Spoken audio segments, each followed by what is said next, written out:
Gĩikaro kĩa bamwe kĩa atongoria na memba ma ngwatanĩro ya Azimio-OKA, atongoria maugĩte thirikari ya Kenya Kwanza yathie na mbere kuongerera magoti, Azimio ĩgũcoka mĩrũrũngano-inĩ o nginya mũgambo wa Mũkenya wĩiguo. As a coalition, we are ready to go back to the streets if that is what it takes.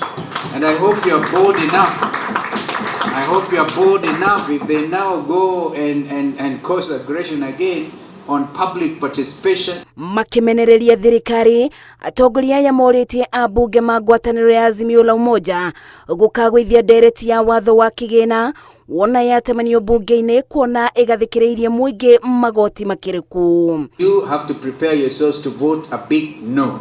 Wakenya wale ambao wako na imani ya kwamba kuna jambo lolote linaweza fanyika after this wanawaangalia. Ngwatanĩro ĩno no ĩkomithĩtie thirikari ĩkiuga nĩ ĩregete gũkinyaniria gĩcunjĩ kĩa 90% kĩa mendekithia ma riboti ya bamwe ya NADCO. The IBC amendment bill, I think, is the easiest because it is the only bill in which there appears to be a commonality of interest, and therefore it is the one that they selected to start with.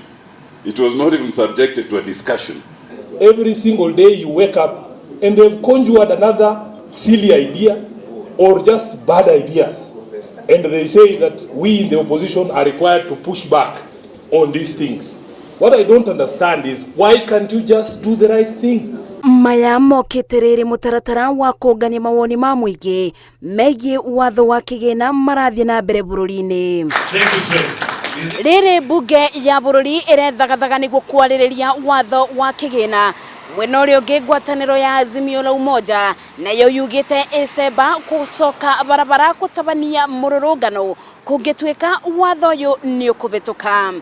Ngĩribotera Inooro TV ndĩ kaunti-inĩ ya Nairobi, njĩtagwo Masi wa Ndia wa Mũrĩithi.